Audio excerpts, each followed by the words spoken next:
The next piece of probability or fundamental counting principle that we're going to work with is working with permutations. So a permutation is when you this time say you're going to look at a group of three things, but where the order of the elements that you're picking matters. So we're going to go through and do a couple of examples with this. But right here you guys can see your definition for permutation.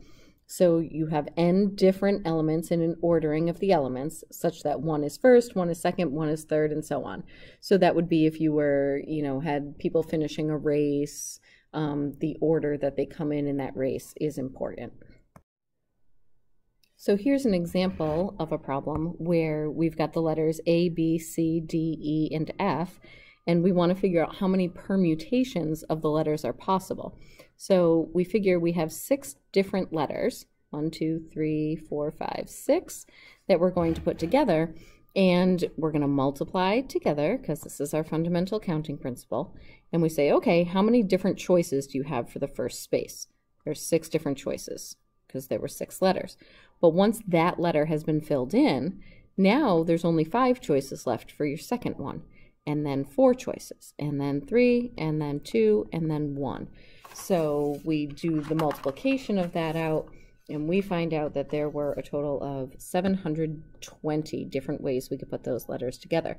Notice that this is the same as 6 factorial. So for the next question, how many different permutations of the letters W, X, Y, Z are possible?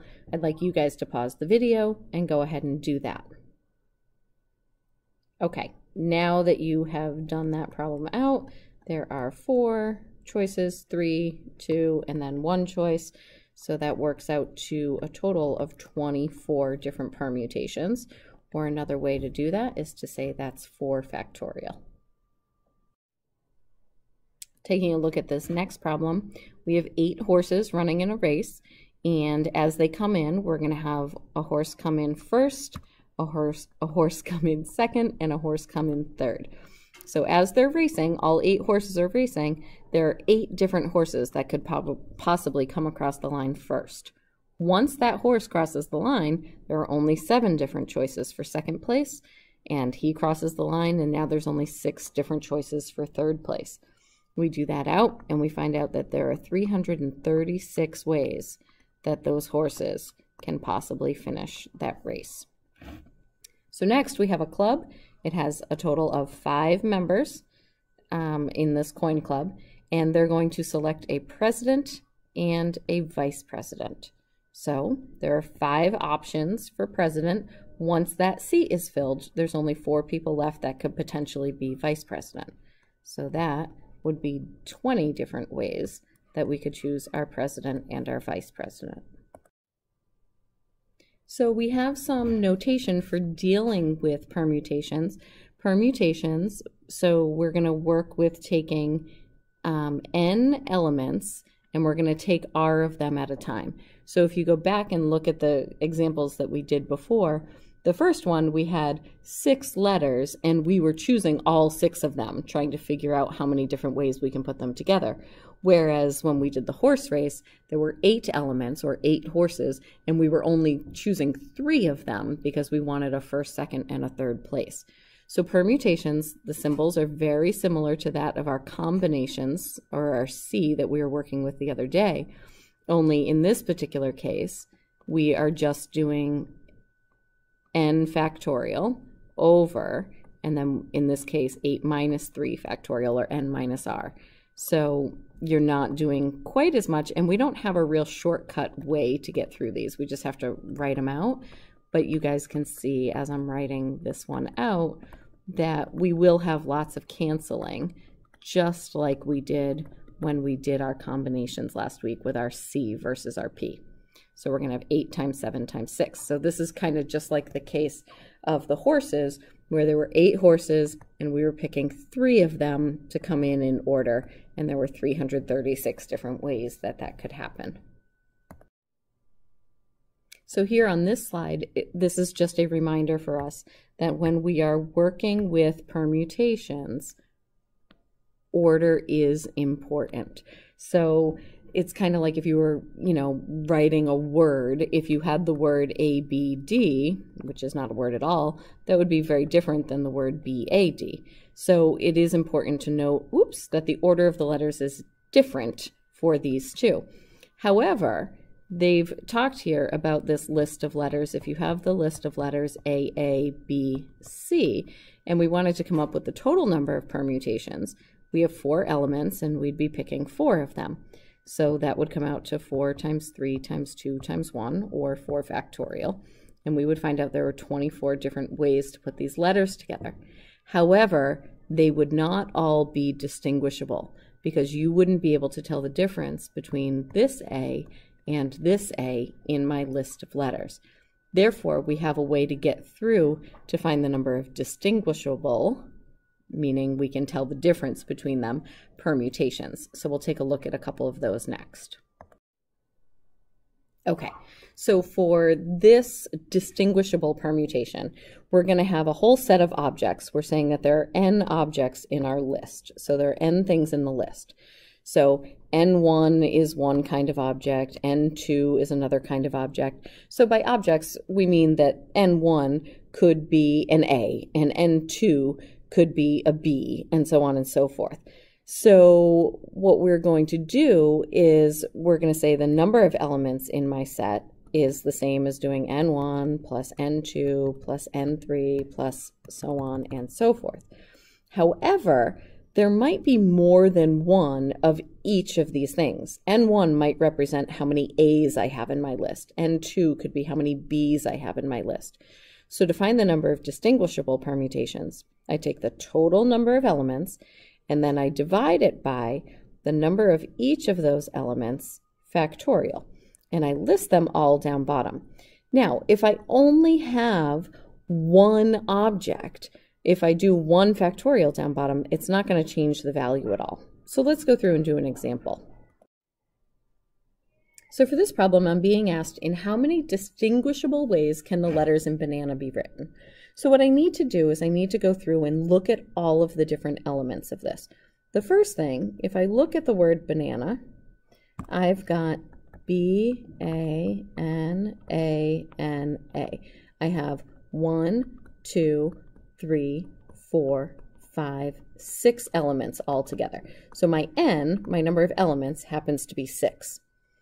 Now I need to look at all of the individual things. My N1, or one of my objects, happens to be a B. I have one of those. So I have a B happens to be one of them. If I look at my A's, there's an A here, there's an A here, and there's an A here. So that object I happen to have 3 of. My N's, there's one right here, and there's one right here. So there are 2 of those. So in order to find the number of distinguishable permutations, I take the number of elements, factorial, over, and then in the bottom, I do 1 factorial for the 1B, I do 3 factorial for the 3 A's that were in there, and a 2 factorial for the 2 N's that were in there. What that's going to do is divide out those situations where they weren't distinguishable. So if I took this and I took this A here and this A here and I switched their places in my word, if I hadn't written them in color like this, I wouldn't be able to distinguish this scenario here from this scenario here. So I've got to divide some extras out so that I figure out how many distinguishable ones I have. So I'm writing out my 6 factorial. Down bottom, I'm not going to bother with the 1 factorial. I'm going to list out the 3 factorial. I'm going to list out the 2 factorial. And now I'm going to do some canceling. I know these cancel with these. I know this 2 can simplify with this guy. And I can find out that there are 60 distinguishable ways I can rearrange the letters in banana. So what I'd like you guys to do is to try to figure out how many distinguishable ways you can write the letters in mitosis. So pause the video, try it, and then unpause it, and I'll go through and do it. All right, so in mitosis, we have 7 letters all together. There are 2 I's, there are 2 S's, there's one M, one O, and one T. So to do this out, I'm going to have 7 factorial over the 2 factorial for the I's, the 2 factorial for the S's, and I'm not even going to bother writing down all those 1 factorials. I do this out, I find out there are 1,260 distinguishable ways to write the word mitosis. Okay, so we just said that we are going to use permutations, which is what we were just working with on that last page, permutations in instances where order matters. So, you know, horses finishing a race, letters trying to make a word, putting people on a committee with a secretary and a treasurer. Order matters. Combinations are being used when order does not matter. So in this instance, in this example that they've given us here on this page, they're saying if we're just putting a group together and I put student A, B, and C in a group, that's going to create the same group as putting students B, A, and C in the group. So order does not matter. When order does not matter, we're going to do n elements chosen chosen R at a time. This is exactly the same as the notation that we used for our binomial expressions, and we are going to do the computation for this in the exact same way. So I would do this as R factors of n factorial over R factorial, just like we did before. So if we go through and do example 8, part A, it asks us in how many different ways can 3 letters be chosen from the letters A, B, C, D, and E. Well, in this particular case, there's 1, 2, 3, 4, 5 letters, and it tells us that the order is not important. So we know that that is going to be a combination, not a permutation. And in this case, we're choosing 3 of the letters. So if we go through and do that out, we have 5, 4, 3, 3 factors of 5 factorial over 3 factorial. Do some canceling, figure out that there are 10 ways that those 3 letters can be chosen if the order is not important. Our next problem here is talking about a standard poker hand. So a couple of things for you guys to know about cards. There are 52 cards in a deck. There are 4 suits. There are 13 of each suit. If we are talking about the suits, we're talking about hearts, diamonds, spades, if I can draw a spade, and clubs, which are the ones that look like clovers. I know those are terrible drawings.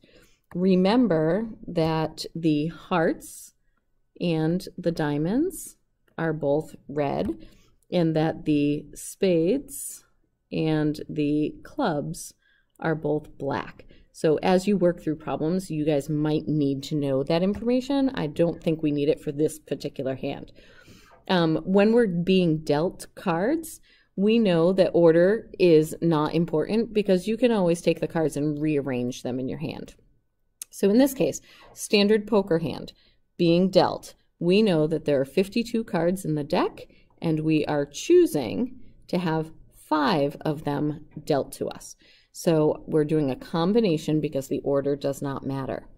So if we do this out, 52 times 51 times 50 times 49 times 48, all over 5 times 4 times 3 times 2 times 1, if we do that out, there are 598,960 different hands that you can be dealt. So let's try this next one. We're being asked in how many different ways can 2 letters be chosen from A, B, C, D, E, F, G, and they're telling us order is not important. So we have 1, 2, 3, 4, 5, 6, 7 letters, and we're going to choose 2 of them. So 7 choose 2, 7 times 6 over 2 times 1. There are 21 different ways we can come up with 2 letters there. Okay, so just to recap, if we have a situation where order is important, that means we're going to do a permutation. So a permutation would be NPR, which is going to be n factorial over n minus r factorial. If the order is not important, we know that's going to be a combination. And for a combination, if we did n choose r, we know that's going to be r factors of n factorial over r factorial. So you need to use those in the appropriate places. Lastly, we know that if there are two or more separate events, we're going to use the fundamental counting principle. So that was like the scenario where you were going to pick two letters. There's one event picking one letter, here's the second event picking the second letter, and we would fill in how many ways for the first letter and how many ways for the second letter. So that's kind of a recap of this whole slideshow. Lastly, I'd like you guys to try a few problems playing around with this. So in your books on page 613, I'd like you to do numbers 5, 9, 13, 17, 31, 33, 41, 47, 51, 61, 64, and 69. This is meant to be classwork, followed by finish it for homework. I have put it into OneNote and distributed it in the homework section for you, so you can put the assignment right in there when you are all done with it.